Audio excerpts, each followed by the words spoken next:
नमस्कार दोस्तों, इस वक्त हम हैं मुजफ्फरनगर के गांव बिहारी में और आज यहां परम धाम के संचालक और क्रांति गुरु चंद्रमोहन जी पहुंचे तो हजारों लोगों की उनके भक्तों की भीड़ उनका स्वागत करने के लिए उमड़ी और गुरुजी ने आह्वान किया जाति के नाश का और नशे के नाश का।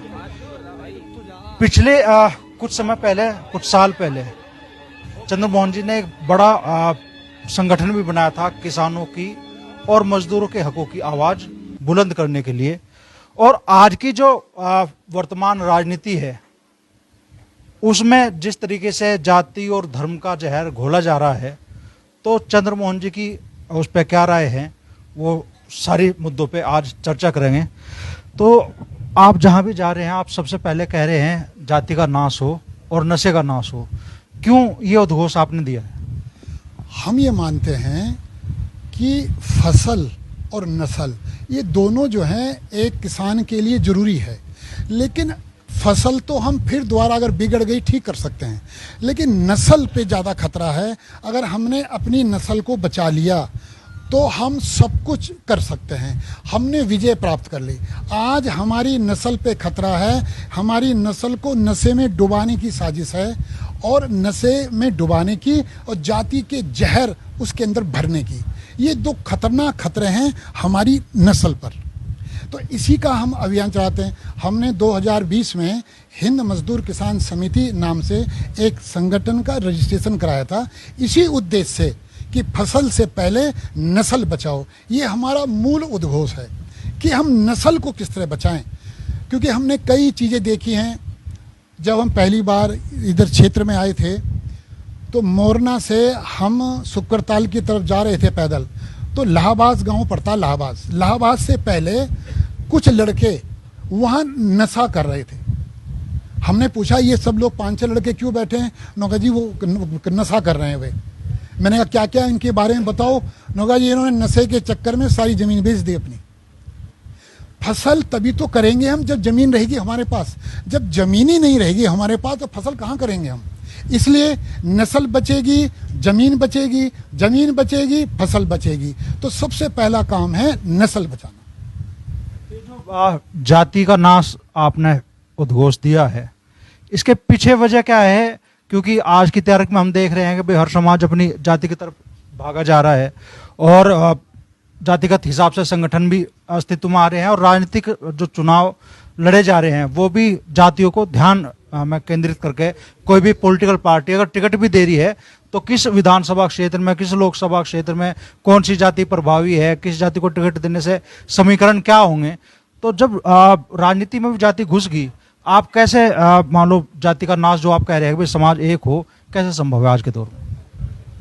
क्रांतिकारियों ने जो यातना और बलिदान दिया ना, ये सोच के उनका सपना क्या था, जब देश आज़ाद हो, यहाँ जाति मुक्त हो, जातिगत भेदभाव ना हो, जाति मुक्त हो। लेकिन जब अंग्रेज यहाँ इसका नाश का, अंग्रेजों को पता था हमने जाना है, अंग्रेजों ने यहाँ ऐसे जाति का बीज बोया। जिस समय शहीद भगत सिंह, राजगुरु सुखदेव, उनको फांसी हुई 1931, तो उनके डर से, क्रांतिकारियों के डर से अंग्रेजों ने पहली जातिगत जनगणना लागू की थी। अंग्रेज ये समझते थे कि अगर हिंदुस्तानियों को जाति में बांट दिया तो यहाँ मुट्ठी भर लोग ही संपन्न और सुरक्षित होंगे, बाकी आम जनता ज्यों की त्यों रहेगी, गरीब, शोषण में, भय, भूख, भ्रष्टाचार में रहेगी। ये बोया हुआ बीज अंग्रेजों का है। फिर भ्रष्ट राजनीति ने इसको पाला पोसा, इतना भयंकर कर दिया। अब जाति के नाम पर द्वेष, घृणा, आपस में लगाव, वो प्रेम नहीं रहा और इसको अपनी गद्दी के लिए, अपनी पावर के लिए भ्रष्ट राजनीति इसका प्रयोग कर रही है। हम जनता को जागना पड़ेगा। जनता जागरूक हो गई। जनता से नेता हैं, नेता से जनता नहीं है, जनता से नेता हैं। अगर जनता जागरूक हो गई, नेता तो एकदम रुख बदल देंगे अपना। बस जनता को जागरूक करना है, उसके लिए प्रयास कर रहे हैं। आज आपने अपने मन से ये भी कहा कि भाई रामायण जहाँ भगवान राम का राज्याभिषेक हुआ, सिर्फ वहीं तक वाल्मीकि जी ने लिखी, उसके बाद जो उत्तरकांड लिखा गया वो अलग मकसद से लिखा गया। अगर गहराई से भगवान वाल्मीकि जी की जो रचना है रामायण, उसको गहराई से पढ़ना, गहराई से देखना, जहाँ लिखा उन्होंने अथ रामायण, मतलब मैं रामायण की इस कथा की समाप्ति करता हूँ, तो वो समाप्ति हो गई। उसके बाद फिर जो उत्तर रामायण कहा जो है, तो साफ दिखता है कि वो भगवान वाल्मीकि की रचना नहीं है। अगर हम पढ़ें तो स्पष्ट, हमें भी स्पष्ट हो जाएगा ये उनकी रचना नहीं।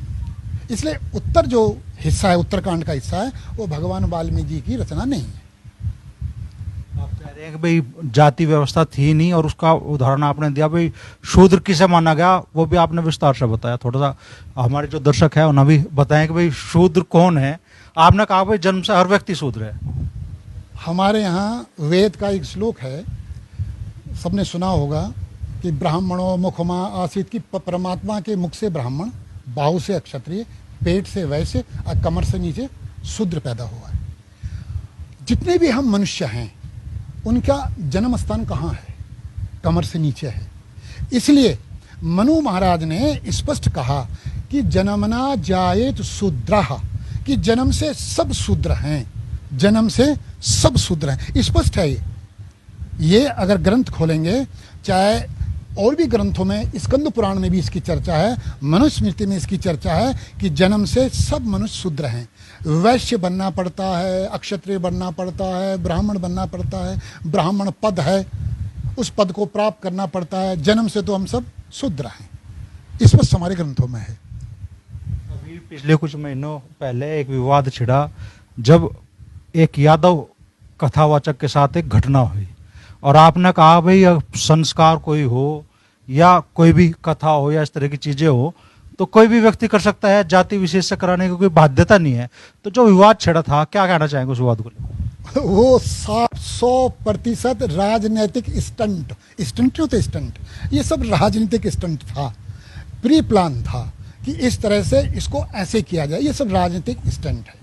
नहीं तो जो हमारे ग्रंथों में भगवान वेदव्यास, आज की भाषा में भगवान वेदव्यास जी को क्या मानोगे? आज की भाषा में ऐसी भगवान वेदव्यास, भगवान वाल्मीकि आज की भाषा में ऐसी, वे रामचरितमानस रामायण लिख रहे हैं। रामायण का ही हिंदी अनुवाद क्या है? रामचरितमानस। जो कह रहे हैं कि केवल एक ही जाति करेगी पूजा पाठ, तो फिर रामायण क्यों पढ़ रहे हो? फिर मत पढ़ो रामायण, मत पढ़ो भगवत गीता। भगवत गीता भी किसका खंड है? महाभारत का खंड है। अब महाभारत किसने लिखी? भगवान वेदव्यास जी ने। मत पढ़ो फिर भगवत गीता। तो इसलिए ये सब राजनीतिक स्टंट है, ये राजनेताओं के ही हैं हथगन, ऐसे कुछ नहीं है। पिछले दिनों अनुरुद्ध आचार्य जी और प्रेमानंद महाराज जी ने कहा कि भाई जो महिला, जो स्त्री 4 जगह पहले ही संबंध बना चुकी हो, किसी का घर नहीं बसा सकती, और इस पर बड़ा विवाद खड़ा हुआ। आप क्या मानते हैं? जो संत होते हैं ना, वे बच्चे के समान हैं, उनको नहीं पता, वो बताना कुछ और चाहते हैं, मुंह से कुछ और निकल जाता है। कबीरदास जी की वाणी सुनना कभी। कबीरदास जी ने तो ऐसे ऐसी बात कही है, क्यों? संत हैं, सरल हैं, कह दिया उन्होंने। मतलब समाज को किस रास्ते पे ले जाना है, सही रास्ते पे ले जाना है, उनके कहने का ढंग है बेचारे। संत माने बच्चा। अब बच्चा जो है बच्चे की तरह कोमल है, निर्मल है। उन्होंने कहा कि समाज सुधरे, कि भाई चरित्रवान हो, वो महिला पुरुष दोनों के लिए, कि चरित्रवान होना चाहिए। हमारी संस्कृति है कि जी विवाह से पहले कई संबंध हो गए, तो क्या वास्तव में हम अपनी अंतरात्मा से पूछें, क्या ये ठीक है? क्या कोई पुरुष ऐसे से विवाह करेगा जिसके पहले कई संबंध हों? या कोई महिला, कोई लड़की ऐसे पुरुष से विवाह करेगी जिसके पहले से कई संबंध हो? नहीं करेगी। वो संत हैं, सरल हैं, उनको ऐसा बात घुमाना, बात बनाना नहीं आता। बेचारों ने सीधे सीधे कह दी, ठीक है ना? जो ये आप जाति व्यवस्था का नाश करने की बात कर रहे हैं, अगर इसका राजनीतिक पहलू हम देखें, एक सामान्य धारणा है कि जब भी खासतौर पे, जितना मैं आपकी बातों से समझा कि भाई आप सिर्फ हिंदुत्व से जुड़े लोगों को एकजुट करना चाह रहे हैं, आप चाह रहे हैं कि यहाँ पे जाति व्यवस्था का नाश हो, और जब हिंदू एकजुट होता है तो माना जाता है कि भाई राजनीतिक माहौल बनता है भारतीय जनता पार्टी के पक्ष में। तो जब आप इस बात को कह रहे हैं तो कल कहा जाएगा कि साहब आप तो छिपे तौर पे बीजेपी के पक्ष में काम कर रहे हैं।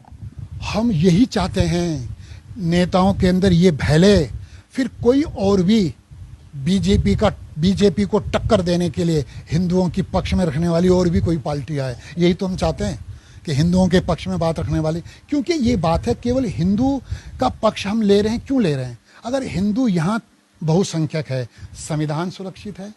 हिंदू यहाँ अल्पसंख्यक हुआ, कमजोर हुआ, संविधान सुरक्षित नहीं होगा। हम यहाँ खुलेआम नहीं घूम सकते, महिलाएं खुलेआम नहीं घूम सकती, पुरुष आज़ादी के साथ अपने विचार नहीं रख सकता। पाकिस्तान देख लो, बांग्लादेश देख लो। हिंदू है तो यहाँ मुसलमान सुरक्षित है, यहाँ यहूदी सुरक्षित है, यहाँ ईसाई सुरक्षित है, यहाँ सब सुरक्षित हैं। जब हिंदू बहुसंख्यक है और मजबूत है, मुसलमान का भी अगर शोषण होगा तो उसको न्याय मिलेगा, अगर ईसाई का शोषण होगा उसे न्याय मिलेगा। बांग्लादेश में बेचारे संत जेल में फंसे हुए हैं, उनके लिए खड़ा हुआ एक वकील को मार दिया। सुना होगा घटना भी, बांग्लादेश में बेचारे संत हैं, 4 एक संत हैं जेल में हैं, उनको वकील नहीं मिल रहा। हमारे यहाँ आतंकवादी को भी वकील मिल जाता है। क्यों? हिंदू बहुसंख्यक है। अगर यहाँ सुशासन चाहिए तो हिंदुओं को मजबूत होना पड़ेगा, बहुसंख्यक रहना पड़ेगा, तब मुसलमान, ईसाई, यहूदी सब खुशहाल। ठीक।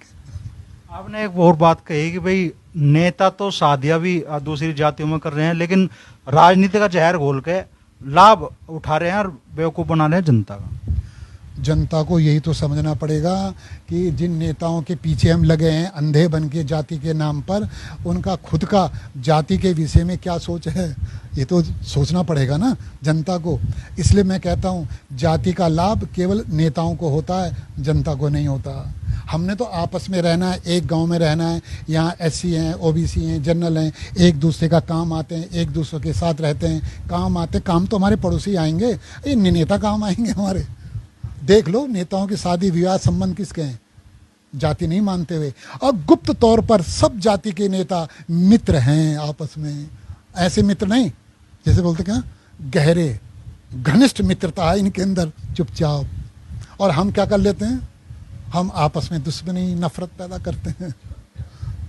एक और विषय आपने उठाया कुछ साल पहले, और बड़ी महापंचायत भी की, GIC ग्राउंड उसका गवाह बना। आपने बड़ी महापंचायत की किसानों के हक में, मजदूरों के हक में। उसके बाद चंद्रमोहन जी ने दोबारा ऐसा कोई बड़ा आयोजन नहीं किया या उस तरीके से किसानों की आवाज़ उठाने की कोशिश नहीं की। आज किसान की, मजदूर वर्ग की क्या हालत आप मानते हैं, और क्या ज़रूरत महसूस नहीं करते आप कि आज किसान की हक की आवाज़ और ज़्यादा बुलंद तरीके से उठाने की ज़रूरत है? किसानों की मूल, फिर मैं कहूँगा, बार बार कहूँगा, किसानों को मजबूत करना है, उनकी नस्ल पर काम करना होगा जी जान से।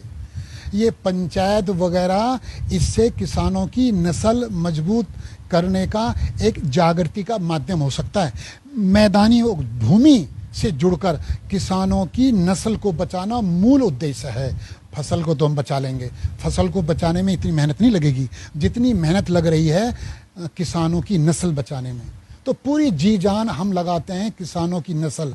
हमारे लिए फसल से पहले नस्ल है, नहीं, ये हमारी सोच है। हम लगे हुए हैं, हमारे सहयोगी, हम लोग सब इसमें लगे हुए हैं। उस महापंचायत में आपकी कई हुई बातें मेरे आज तक याद है। आपने कहा भाई पेट्रोल पे टैक्स लो, खूब लो, लेकिन सड़क भी बेहतरीन हो।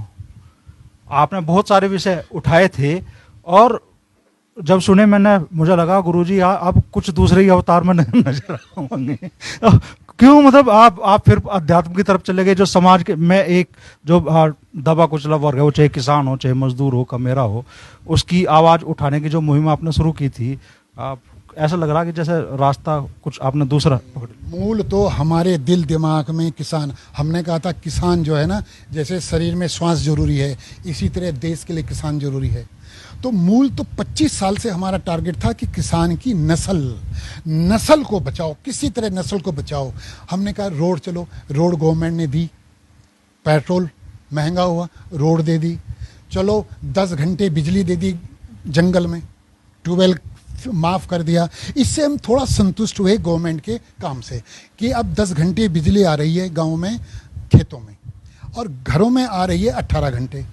ट्यूबवेल का बिल माफ़ हो गया, ट्यूबवेल का बिल नहीं आता अब, क्योंकि अभी हमने भी मुलेहड़ी गांव में, हमारी भी 70 बीघा ज़मीन थी, तो किसी कारणवश इस साल हमने बेची, ट्यूबवेल का बिल माफ़ हो गया। तो ये चीज़ सरकार की, ये चीज़ देखकर हमें संतुष्टि हुई, ये सरकार कुछ किसानों के लिए कर रही है, कुछ कर रही है, लेकिन अभी करना बहुत ज़्यादा है। हम फिर कहेंगे असली काम है किसानों की नस्ल बचाना, नस्ल, केवल नस्ल। देश और प्रदेश की सरकारों से, नरेंद्र मोदी जी से और योगी आदित्यनाथ जी से आप कितने संतुष्ट हैं, कितना खुश हैं? सबसे बढ़िया मैं एक बात कहता हूँ, हम लोग जो है ना आम मनुष्य, जो मजदूर किसान, हम लोग मनुष्य हैं, प्याज फोड़कर रोटी खा लेंगे, चटनी पीसकर रोटी खा लेंगे, लेकिन हमें सुरक्षा चाहिए। हम खेत में पानी लगाने जा रहे हैं, मजदूरी करने जा रहे हैं, तो हमें भय ना हो कि हम वापस आए ना आए, ये तो हमें संतुष्टि है। अभी हमें एक मांग है, बस एक मांग हमारी, और कुछ मांग नहीं है। हमें नहीं चाहिए कुछ भी फ्री, बस पढ़ाई दवाई एक समान फ्री हो जाए, कि सरकारी स्कूल सारे बंद हों, केवल प्राइवेट स्कूल हो, अमीर के गरीब के बच्चे एक तरह के स्कूल में एक तरह की पढ़ाई करें। या ये कहते हैं कि हम प्राइवेट स्कूल बंद नहीं कर सकते, चलो मत करो, ये नियम हो जाए कि सरकारी स्कूल में पढ़ने वाला ही सरकारी सुविधा उसको मिलेगी, सरकारी नौकरी मिलेगी, चुनाव लड़ने का अधिकार होगा। दो बातों में से एक हो जाए, ये हम कामना करते हैं आदरणीय मोदी जी से। इस समय वे दमदार जानदार प्रधानमंत्री हैं, उनसे हमें उम्मीद है एक ये कर दें, बस मजदूर किसान खुशहाल हो जाएगा, खुशहाल, अगर पढ़ाई दवाई एक समान फ्री हो गई। चलिए, आपने जिक्र कर दिया मोलाडी में अपनी 70 बीघा जमीन का। बहुत लोग जिक्र करें कि गुरुजी की तो संपत्ति पता नहीं कहाँ कहाँ है, गुरुजी तो अरबों खरबों के मालिक है। गुरुजी को क्या टुट्टा आज की तारीख में? तो जो संपत्ति को लेके आप पे कभी कभी आक्षेप लगते हैं, आपको लेकर चर्चाएं चलती है, क्या कहना चाहेंगे? ये भी जरूरी है। कहते हैं एक तो गुरु और एक नेता, इनकी संपत्ति स्पष्ट होनी चाहिए। पैतृक संपत्ति बेचकर, देहरादून की पैतृक संपत्ति बेचकर हमने फिर यहाँ जमीन ली थी, पैतृक संपत्ति। जब हम खुद इस अभियान में अपनी कमाई का हिस्सा देते हैं, इस अभियान में जब हमने शुक्रताल ज़मीन खरीदी थी, वो भी पिताजी से पैसे लेके शुक्रताल की, जो जहां अब हमने मुजफ्फरनगर से खिलाड़ी निकले हैं अंतर्राष्ट्रीय, उनको दिए है। उसके संचालक अमित राठी हैं कि मुजफ्फरनगर से भी अंतर्राष्ट्रीय राष्ट्रीय खिलाड़ी निकले, खेल के लिए हमने दे दी है। वो ज़मीन हमने अपने धन से, दान से नहीं कि दान मांगा हो हमने किसी से, मैं ज़मीन ले रहा हूँ, पिताजी से पैसे लिए, वो ज़मीन ली, वहाँ प्रसार किया, पूरी तरह क्या नस्ल बचाने का प्रसार किया। देहरादून की ज़मीन बेची, फिर यहाँ ज़मीन ली। तो ये संपत्ति सारी पैतृक है, ये दान की नहीं है। तो ये जो वक्त है नहीं, भी तो पता चला है गुरुजी आज अरबों के मालिक है, खरबों के मालिक, अरबों के मालिक नहीं है। अगर अरबों के मालिक होते फिर तो अरबों के मालिक नहीं है। आखिरी सवाल मैं आपसे करना चाहूँगा। चलिए, आप कह रहे हैं कि भाई जाति व्यवस्था का नाश हो, 2027 का विधानसभा चुनाव बड़ा चुनाव होगा उत्तर प्रदेश में, क्या राजनीतिक तौर पर भी कोई संदेश पहुंचाने की कोशिश रहेगी आप लोगों की इस चुनाव में? और क्या संकेत रहेंगे किसी पार्टी की तरफ हो, चाहे बीजेपी हो या कोई दूसरी पार्टी हो, कि इस तरफ आप लोगों का रुझान होना चाहिए कि आप अपने अनुयायियों को उस दिशा में बढ़ाओगे? फिर हम तो अपने सहयोगी से कहते हैं, नशे का जो विरोध करता हो, जाति का जहर ना फैलाता हो, उसके साथ खड़े हो जाओ। कोई भी है, पार्टी मत देखो, पार्टी बिल्कुल मत देखो। नशे का और जाति का जहर से जो तुम्हें अलग कर रहा है, उसके साथ जुड़ जाओ। हो सकता है कोई ऐसी पार्टी का प्रत्याशी भी हो भाई जिसमें ये गुण हो, लेकिन पार्टी आपको शायद पसंद ना हो। पार्टी से मतलब नहीं, हमें पार्टी से मतलब नहीं है, कोई भी हो। हमने कहा हमारे सहयोगी उसके साथ दमदार होकर खड़े हो जाएं। ये तो आज बेबाक चर्चा हुई क्रांति गुरु चंद्र मोहन जी से, और हर सवाल का जवाब, कुछ सवाल शायद आप उनके अनुयायी यहाँ मौजूद हैं उन्हें भी अटपटे लगे हो या चुभे हो, लेकिन एक पत्रकार के तौर पर हमारा फर्ज था, और हर सवाल का जवाब गुरुजी ने बेबाकी से दिया।